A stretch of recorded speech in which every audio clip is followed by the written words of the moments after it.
So Skyy Moore is a 49er, and perhaps we'll see him at practice today, the final one of the week.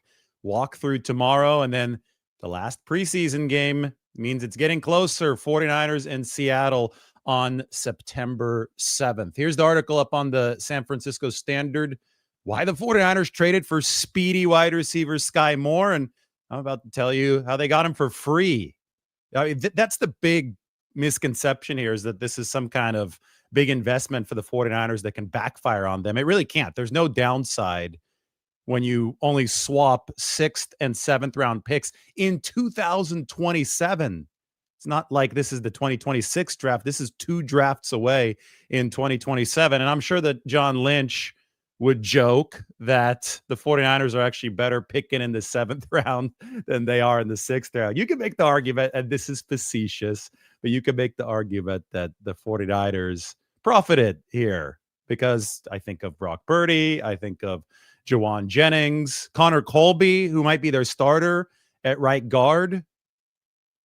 Dominic Pooney, probably not ready for week 1, just given the fact that he's got the PCL, the knee sprain, that's probably going to keep him out a little bit longer. Connor Colby, a 7th round pick as well. You look at the 7th round pick success for the 49ers, and it's been higher than 6th round pick success. Now, that's not to say that, I'd rather have a 7th round pick if you're John Lynch, but I think that we can deduce that once you get that late in the draft, the crapshoot nature is absolutely overwhelming. And all that the 49ers had to pay here for Skyy Moore was that 6th, 7th pick swap in 2027. As far as the salary goes, it's also very, very manageable, $1.5 million. And remember that the 49ers, they operate in offseason by the top 51 rule. So only the 51 most expensive cap hits count, and then only the 53 players who make the roster plus the 16 who make the practice squad count during the regular season against the salary cap. So it's such a negligible monetary difference that this fits exactly within what the 49ers needed to obtain at the receiver room. They're not going to go big money. We knew that. They're not going to go big draft capital. We knew that. So they found a receiver on a cost-efficient basis that is not meant to be their X receiver, that is meant to be I think ultimately a gadget weapon for this offense. Do you guys remember Ray McLeod?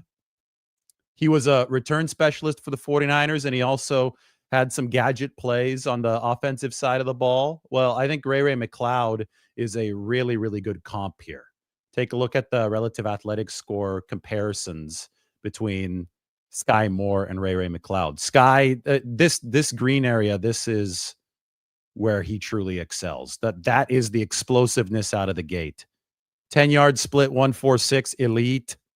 20-yard split. I mean, it gets worse score-wise from the 20-yard to the 40-yard. So he's really good out of the gate. That he slows down a little bit. But all three, even the 4.41 40, is really good. Where he's not strong is in the change of direction, the 3-cone, the short shuttle. And now these are all combine numbers coming out of Western Michigan in 2022.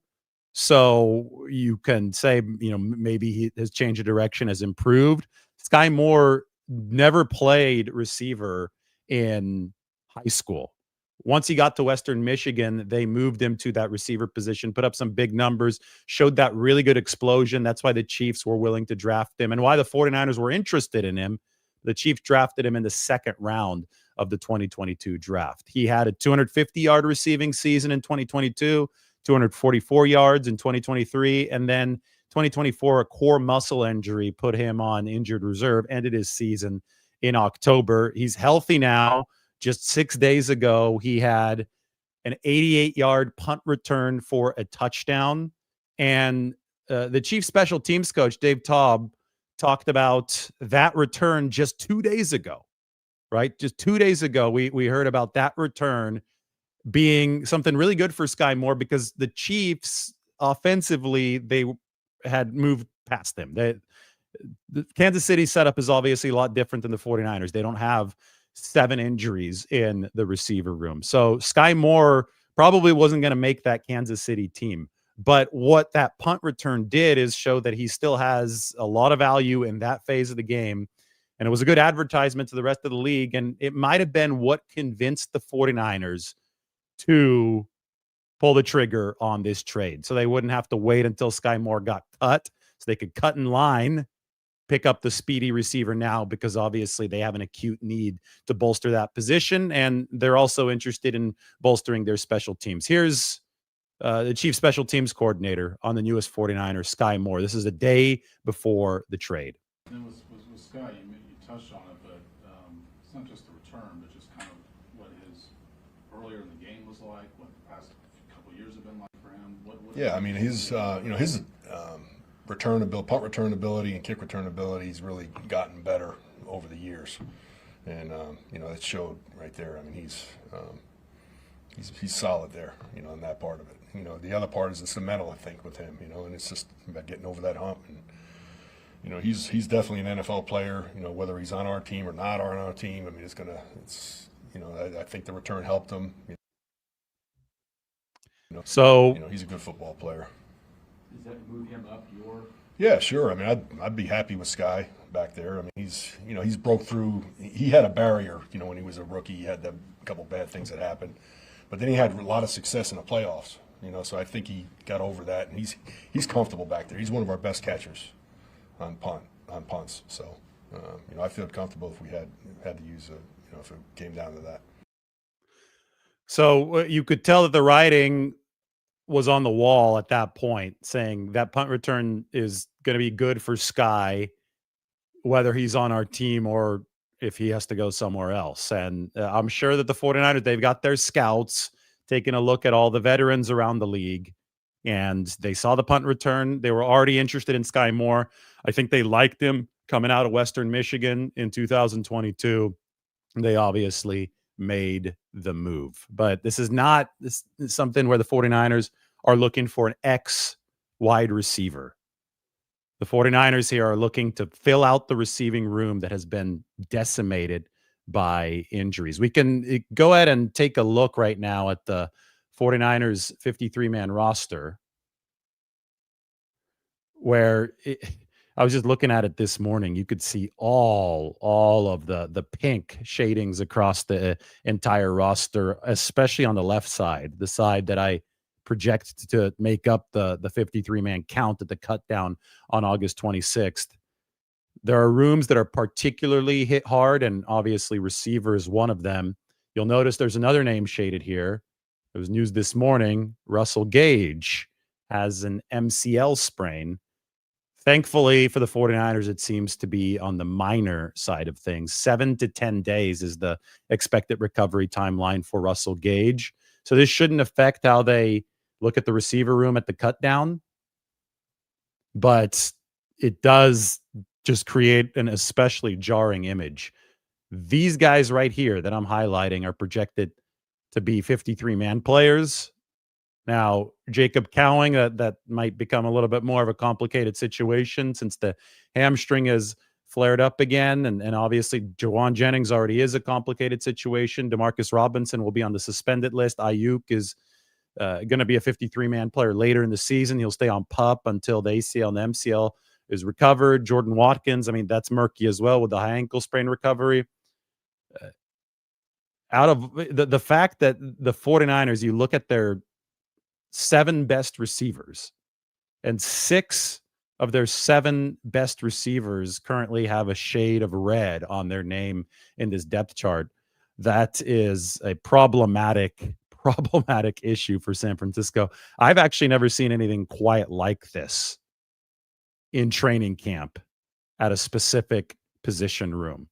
So Skyy Moore comes along to help the depth, to be the number 3 or the number 4. Pearsall's obviously the available, healthy number 1 right now as it projects to week 1.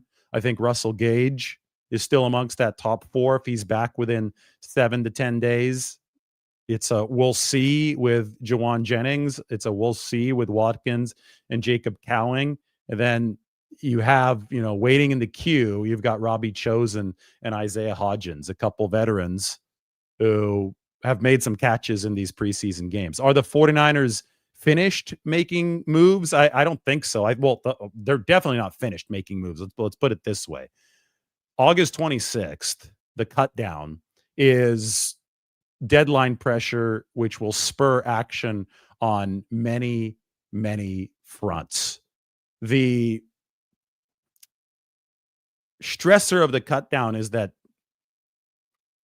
it really forces the 49ers and players to make decisions about what's next. So you're cutting from 90 to 53. Nearly 1,200 guys around the league will be losing their current jobs, which is going to create this gigantic game of musical chairs around the NFL. And teams pressured by this deadline can no longer accept a lot of holding patterns. Like last year, the 49ers could no longer accept the Brandon Ayuk holding pattern when that roster cut down approached. And so on August 27th, I think it was, Brandon Ayuk finally signed the contract that had been sitting in front of him for 3 weeks. So, the Juwan Jennings situation is different. The calf is actually a concern in that situation, but the 49ers are going to need some clarity by the 26th. They're going to need to figure out which guys are going to injured reserve, who's going to be their designation to return, who do you actually just sneak onto the 53-man roster, even though they're hurt, and then plan to sit for a couple days, because IR, the minimum, even if you use the designation to return, is 4 weeks. I mean, it's going to be absolute roster Tetris.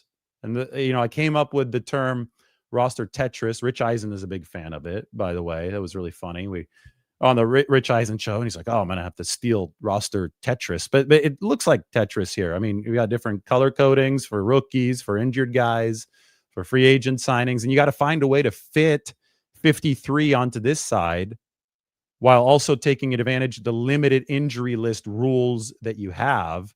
It's going to be complex stuff for the 49ers, but it's definitely something that is a stressor that spurs moves. Now, so those moves are going to be injury list placements, cuts. Are they going to be trades too? More like the Skyy Moore trade? They're going to be trades away. We've talked about the possibility of that. Outlining somebody like Jair Brown.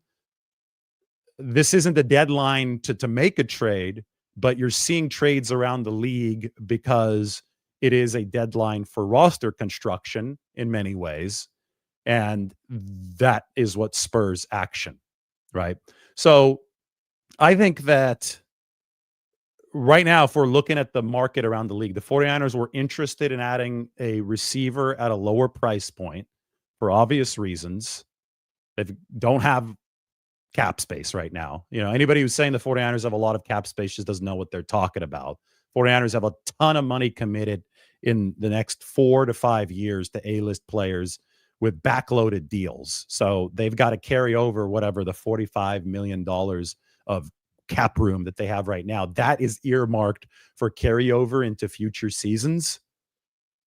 They have to play this on a budget. They've already spent a ton of money this season. They're still in top 5 of spending, but they are still on the market for a running back. Brian Robinson Jr. is a name that keeps on popping up because it seems that Washington is done with him. And apparently Washington might even be willing to pay some of his $3.4 million salary. So the 49ers are on the market there. I think they're still on the market for good receiver deals just because we've never seen this type of decimation in a receiver room before. At the same time, though, and Mike made a funny thumbnail which says the sky is falling. I just thought that it was a very good pun. But at the same time, we're not sure if these are long-term or short-term injuries. We don't know who's going to be back for week 1 and who isn't, except for Demarcus Robinson and Brandon Ayuk. We're certain there. 3-game suspension for Robinson. Ayuk, I would say soonest is going to be week 6. He's obviously not going to be on that active roster for week 1, which will shelve him for at least 4 weeks. But I would say week 6 is more realistic for Brandon Ayuk. So the 49ers need answers on Jennings, Cowing, Watkins. I think they've got a decent one on Gage, 7 to 10 days. They have a player with a lot of burst added to the mix. Maybe we see him at practice today, and Skyy Moore. And they've got to continue trudging through this. It's August 21st. The season opener is on September 7th. So the urgency to have some finality is growing, and August 26th should help every single team in the NFL get there, even if it requires making some painful moves and some difficult decisions. So the next few days, when we talk about the roster shuffling strategy, are going to be very, very fascinating. Talking a little bit more about Skyy Moore. You can see right here what he brings to the table physically. The 10-yard split, 97th percentile. That's the 1.46 10-yard split. We talk about how good Brock Purdy's 10-yard split is, under a 1.6. It's awesome for a quarterback. It's something that caused Dre Greenlaw's jaw to drop because his locker used to be right next to Brock Purdy's. And I was talking to Brock about his 10-yard split, and Dre couldn't believe that it was under a 1.6. Well, for reference, Skyy Moore's at 1.46 on the 10-yard split. So he could really, really get off the line of scrimmage. The 40-yard dash, solid as well for Skyy Moore at 4.41. And the broad jump, the broad jump is over 10 feet. So he can explode out of the gate. 49ers ranked dead last in average separation last year. Is Skyy Moore a great separator for himself in his own right? No, nobody is saying that.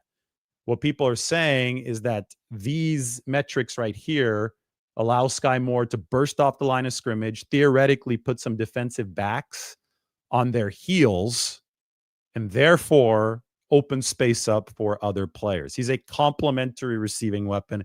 He is not a featured X wide receiver. As I showed you earlier, you can compare him role-wise. I mean, once the 49ers, you have to look at this in the big picture, right? Once the 49ers get their guys back, or at least some of their guys back, and you have to assume they're going to get, some of the players back. So once Ayuk is back, assuming Jawan Jennings is playing for this football team, and that whole weird situation with the calf and the contract gets resolved for this season. Once Jordan Watkins is back, you're looking Demarcus Robinson, who's been one of the 49ers' two best receivers this offseason. Once you have a decently full stable, then Skyy Moore can settle truly into the role where I think that's where his ceiling is at, and that's a gadget weapon. And he could theoretically be an upgrade over their previous gadget weapon, which was Ray McCloud a couple seasons ago, just because he's more athletic. Now, Mike also compared Skyy Moore to Deebo Samuel, because what Andy Reid has done over the years with Skyy Moore is he's played him a little bit in the backfield, like lined up in the backfield. I would expect a lot of jet sweeps. I would expect some quick screens, some swing passes to the outside. And that reminds a lot of people of Deebo, because he was used in a versatile fashion for the 49ers. The magic of Deebo, and the reason why his relative athletic score is a little bit higher here, despite the fact that he's not quite as fast as Skyy Moore, is because Deebo was big. Deebo brought real truckload of weight that was momentum out onto the field. It's listed here at 214 pounds. I think he played at 220 plus for the 49ers, while still moving really, really well over his time, especially in 2021 when he had that absolutely insane explosion. That was Deebo's prime. He brought size and speed to the table. And as you can see, the short shuttle, his ability to change directions at that weight was truly special. So Skyy Moore brings the explosion, but he doesn't quite bring the size of Deebo Samuel, and he doesn't bring, or at least in the combine a few years ago, he didn't bring that change of direction. So I don't think that Deebo Samuel's the best comp. I think that usage-wise, you're looking more gadgety than Deebo Samuel. You're not looking at a pure wide back.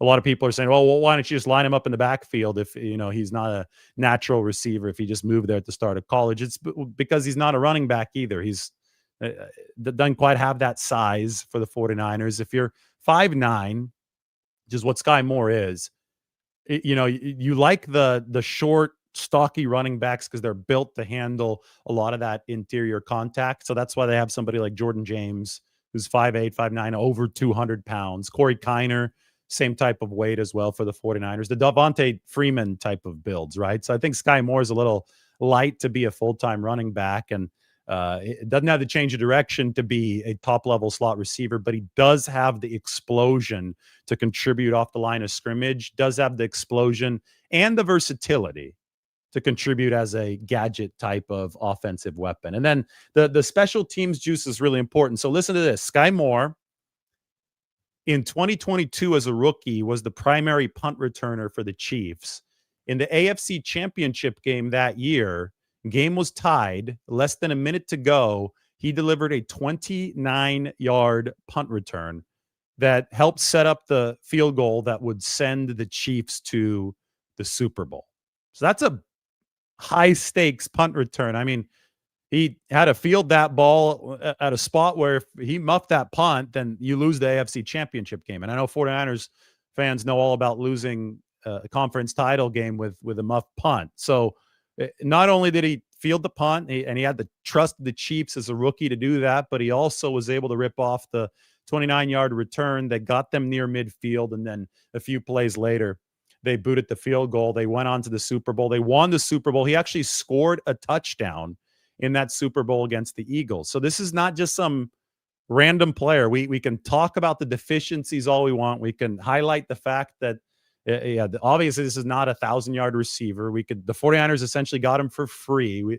That's all understood, but he scored in a Super Bowl and he had the punt return to set up the trip to the Super Bowl for the Chiefs. So there's obviously some special teams juice here, especially since we saw an 88-yard punt return in the preseason 6 games ago. I think, the immediate roster takeaway, if you want something specific for the 49ers as far as how does this impact how they build this roster, is that Junior Bergen no longer has a spot on this 53. Bergen is the rookie out of Montana, the 7th-round pick. Got him down here. See, I got Skyy Moore as the 49ers first-string punt returner and kick returner now. And we'll see what they do at kick returner. This is one where they rotate a ton of guys through at practice. It's a little confusing right now because of all the injuries. So I haven't made a depth chart there yet. I'm going to probably make one here after the final preseason game to see what the 49ers plans are, but they're not going to play a lot of the starters. So it might not be the best case study on Saturday, but we'll see by week 1 what the rotation at kick returner is. But I can now say that I had Junior Bergen potentially making the 53-man roster earlier as a specialist for punt returns, not as somebody who was making it as a receiver. The 49ers just don't have that luxury anymore. You can't take up a roster spot on somebody who's just returning punts, who's not going to be a good enough receiver to elevate that room when 6 of these guys might miss the season opener. It was a luxury to be able to consider that earlier. That luxury has vanished for the 49ers. So unfortunately for Junior Bergen, the fact that Skyy Moore is now here and he brings a higher receiving floor than Junior. Even a Junior is a slightly better punt returner, which it hadn't been proven. I think that Skyy Moore's done this more at the NFL level. That's why this new veteran, whom the 49ers have traded for, takes Bergen's spot. Maybe the practice squad for Junior Bergen if they like him and they want to keep him around. But Skyy Moore definitely has a roster edge over Junior Bergen at this point in time. Here he is, the newest 49ers, Skyy Moore. I think we're going to see him on the practice field today. I'm guessing I should look up flights from Kansas City to San Francisco. I think United does it. They do almost everything from San Francisco, right? It's a hub. Like, I have to fly to Nashville tonight, late. I'm taking the red eye so I don't miss a chance to talk to you guys after practice, because I think that we're going to have a lot of good stuff to go over. But 49ers have no practice tomorrow, so I got to take care of something very briefly. It's going to be a little 24-hour trip. It's going to be on United. They should sponsor the channel, by the way. I'm on them so often these days. But you guys have any questions here? Let's talk Skyy Moore this morning. Remember, the overarching point is that this is super low commitment from the 49ers. I can't think of a more logical move, to be honest. They were in the market for John Mechie III, who was the Texans receiver, went to the Eagles, but the Eagles offered more than them. You could see why they were interested in Mechie because he was somebody who cost what, 1.8 million for this year. So the cap cost was what the 49ers needed because they're crowded out by the salary cap right now. And they thought that they may be able to pick him up for a decent trade return. The problem was the Eagles offered a player in return, and the 49ers weren't able to find an agreement that suited them with the Texans. Here, no player in return needed, 6-7 pick swap, and a little less expensive, 1.5 million, which when you're trying to find ways to get underneath the salary cap, in these future years, it ends up, a lot of stuff ends up adding up. We talk about the 49ers using these veteran salary exceptions, which are lower cap hits than salaries, and, just trying to find every rule possible that can help you, like loophole that can help you to work the salary cap. Some of these breaks that the 49ers do find end up really adding up and then allowing them to sign an extra player, when they really need one, trade for another player when they really need one. Because the goal is to keep this all salary cap sustainable year after year. They spend a ton of money year over year. I mean, this was the year where the 49ers were supposed to pull back, and they did. They're no longer the number one and number two spend. They're more like number 3, 4, or 5. It's I don't know who's ahead in those in that count, but I could go check after this. But they're still in the top 5 of cash spent for 2025. They've just reallocated a lot of cash to A-listers. So that has been the story of the past 2 or 3 years. The A-list core has been growing at such a level, and now it includes a quarterback being paid as well, Brock Purdy, to where money, because it's a finite amount that you can use under the salary cap, money has had to be redistributed. And the 49ers have decided, well, it's a young man's sport. Why don't we bring in young players who are fast, who are hungry, who can help bring some juice to an aging roster? But why don't we take advantage of the fact that those guys are cheaper, but then allocate the money that we do have under the salary cap to the pillars of the team that will lead the young guys through the fray. So you don't want to let go of guys like Christian McCaffrey, George Kittle, Brock Purdy, Nick Bosa, Fred Warner, Trent Williams. I mean, those are guys that you want on your team regardless up until they stop performing. And those guys are still performing at a really high level. That's where the costs are growing and where the majority of money is going. What's crazy is that Skyy Moore is actually younger than Ricky Pearsall by a day. So Skyy is entering the final year of his rookie deal, but he's younger than somebody who's entering year 2. Skyy's 24 right now. He's going to be 25 years old next month. He and Ricky Pearsall have birthdays right next to each other. So you look at, age when guys are drafted, and some guys stay in college longer, some shorter. If the 49ers are trying to get younger and hungrier and more cost efficient as an entire roster, well, I call this a microtransaction, right? I think that people just lose it collectively when they hear the word trade, and they think, oh my God, it's a trade. I have to have some kind of crazy take because it's a trade, where it's just a way to build the back end of a 53-man roster, again, at a relatively low price. And the way that the 49ers are building this roster is through a focus on youth. The focus on youth, the focus on hunger, and the focus on cost efficiency has been real. It's been something that has actually permeated the entire offseason. Back to when we were talking about this build in March, and that was free agency. Then there was the big draft where they had a lot of picks to further the goal.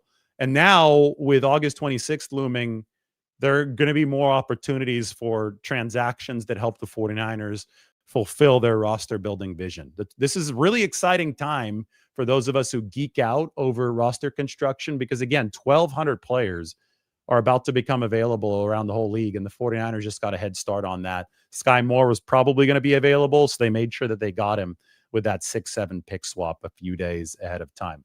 The big article is up on the San Francisco Standard. Please do check it out. The link is in the description. I'm going to take this link actually, and I'm going to put it into the comment section for you right now. And then maybe I could pin it up there once this video is done. But it's in the live chat as we speak. So go check it out on the Standard. You got the most in-depth 49ers coverage, emotion-free coverage, because, I mean, the emotional takes about this trade have been absolutely insane. Just calm down. It's a microtransaction. The 49ers did what they had to. Probably one of the more logically explained trades. I mean, you could explain everything. You could find the logic and the strategy behind everything, but this one is a slam dunk. Anybody complaining about it is outing themselves, because there's nothing of downside when it's a 6-7 pick swap in 2027.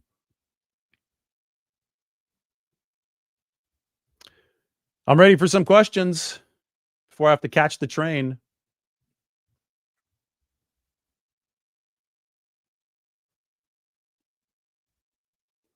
Mike said the 49ers didn't trade for Skyy to move the needle.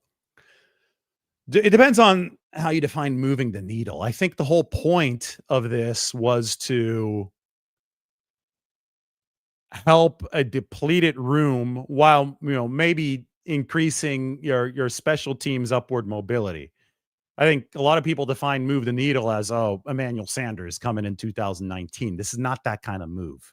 That one was also much more expensive. That was a couple picks. I think they got one back. I think it was a pick swap and a third, right? For Emmanuel Sanders. Wasn't it a 4-5 swap? So, I mean, and that was a needle moving trade. They don't expect Skyy Moore to do that. We need to look at the 49ers receiver room on a 17-game marathon basis. They may have a lot of injury issues right now, but they might be much healthier, and they count on it. At some point, you have to see the players you have under contract suit up, or you're going to be screwed forever in this league. But the receiving core in November, it should look a whole lot different than now. You expect to have Ayuk back, Watkins. You hope you still have Pearsall, Jennings, Demarcus Robinson. You got to look at it in that frame. Just because they're hurt now doesn't mean that they're going to be asking Skyy Moore to play the X receiver in December with a playoff spot on the line. You've got to build this in the big picture. And you don't approach this like a video game and say, Amari Cooper, big name, let's go get him. Let's pay $10 million, let's pay $15 million there. You look at your roster throughout the entire season, you realize that you paid the big money to Brandon Ayuk last offseason. You spent the big draft capital on Ricky Pearsall last offseason, and then you've got to make it work with what you actually have on the roster, especially if those players project to be available at some point or for most of 2025. You don't just go out and keep on buying, because that's how you destroy a roster in this salary cap era. A lot of people turn the salary cap off in Madden, and a lot of people have unrealistic video game expectations, and a lot of people are emotional about this kind of stuff, but it's a business 101 kind of thing. You pragmatically build a roster, and not every move is going to be a mega splash, especially the ones that don't cost anything, like this one for Skyy Moore. What about Tariq Owens making the roster? You saw him drop that pass, didn't you, on the crosser ahead of the field goal to Jake Moody? The field goal was from Jake Moody, but the pass was from Carter Bradley to Tariq Owens. I don't think that Tariq's floor has raised to the point. I think he's still got a ceiling. I mean, we've seen him catch some deep passes in practice, but I don't think that the floor is where it needs to be for him to have an NFL 53-man roster spot.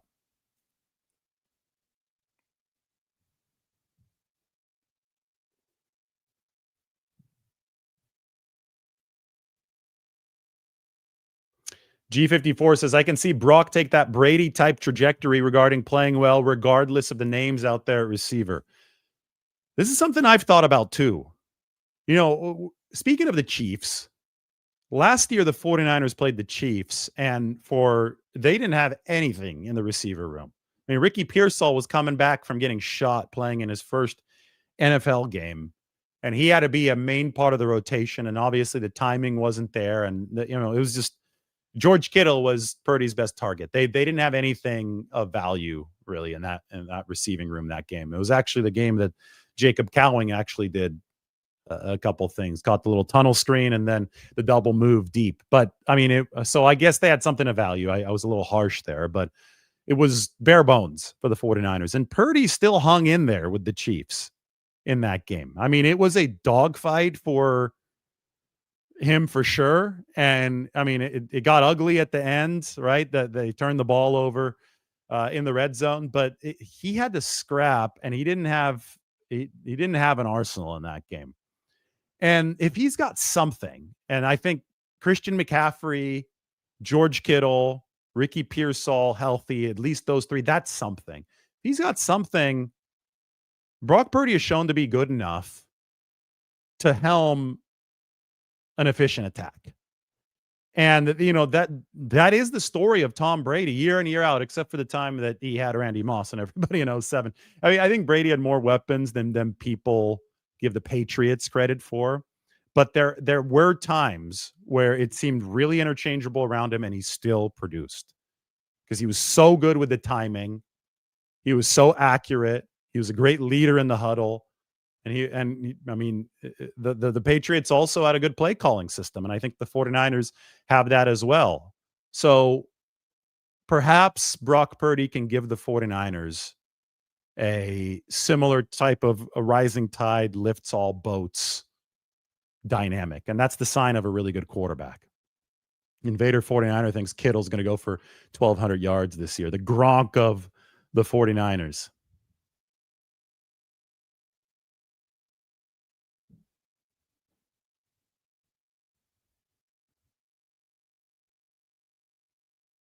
Jaden says, could Isaiah Hodgins do more than we expect? He did really well in New York 2 years ago. I think Hodgins is one of those veteran options who is on standby right now in case some of the names whom the 49ers are waiting on won't be ready for week 1. And he's a bigger target, right? So he's a different type of receiver, which is good. You want some variability in the room, but let me zoom in on the receiver room. So the big questions right now, the ones that we're not certain about are Ayuk. Well, no, we know about Ayuk. We know he's not going to be on the roster. Jennings, Watkins, Cowing. We know that Robinson and Ayuk are going to be out for week 1. So Jennings, Watkins, Cowing. If all three are unavailable week 1, then I think Isaiah Hodgins is definitely part of the week 1 rotation. Robbie Chosen is another veteran to look out for. He's actually been doing more in practice than Isaiah Hodgins. Chosen's got more speed than Hodgins. They're both tall. Hodgins has got a little bit more width, definitely a lot more width than Robbie Chosen. But I think in a code red scenario, if the 49ers are truly facing it with all of these guys out, like if this ends up minus Russell Gage, but if this ends up being all the players shaded in pink are not available in week 1, I think you see Pearsall. I think you see Chosen. I think you see Hodgins, Skyy Moore, and Gage as your 5 active wide receivers, unless they add somebody else, unless they're able to stumble onto another acquisition here as August 26th approaches. Obviously, in a code red scenario like that, there would be a lot of reliance on Christian McCaffrey and George Kittle, who've been 2 of the best players in training camp for San Francisco. So it's a great question. And I think, it leads me to urge people to say, hey, this is not just about the wide receiver room. This is about the 49ers 5 eligibles. You got 5 guys that can go out for a pass pattern. Unless you're in some kind of crazy situation in an unusual NFL air raid system, those 5 eligibles are not all going to be wide receivers. With the 49ers especially, one of the eligibles is a running back in Christian McCaffrey. Another one of the eligibles is a tight end in George Kittle. So that's 2, and that's assuming that you're running 3 wideouts, right? The other 3 are wide receivers. The 49ers could run a lot of personnel packages that also include Isaac Guerendo, so they can go 2 backs, 21 personnel. You go 2 backs. Kyle Juszczyk is part of 21 as well. 2 backs, 1 tight end with Kittle. And then you only need 2 receivers. If you only need 2, well, 1 is accounted for by Ricky Pearsall, who's been really good. And then the second, well, that's the one that's up for grabs. So who gets that second one? Is Jennings going to be back? This is why Jennings right now is at such a critical crossroads, because he's an experienced guy who's done it. I think the 49ers would be comfortable in 21 personnel with Jennings and Pearsall on the outside. Can it be Gage? Do they have to go to Robbie Chosen? Do they have to go to Isaiah Hodgins? Who's going to be the third receiver in that scenario? I mean, these are the questions they're facing. There just is a lot of uncertainty because we don't have firm answers on a lot of the variables. John Lynch on KMBR just said Russell Gage is expected to play against the Seahawks in week 1. I think Gage is a good number 3. He's been playing. I mean, he was really solid with Atlanta. And then he tore the patellar tendon. So you got to hope that the health is there for Russell Gage. All right, this is it. And that's how the 49ers got Skyy Moore for free. They're better at picking in the 7th round than they are in the 6th. But anyway, it's a negligible cost. That's the important thing to remember. Everybody, thanks for watching. If you're watching on Twitter, head over to YouTube, hit that subscribe button, hit the notification bell. We're closing in on 100,000 real subscribers. This is the most viewed 49ers reporting YouTube channel that there is. Proud to be part of it. Hope you guys can join along over there. Thanks for watching. And also check out the San Francisco Standard articles link. The article will be pinned very soon. Talk to you guys later.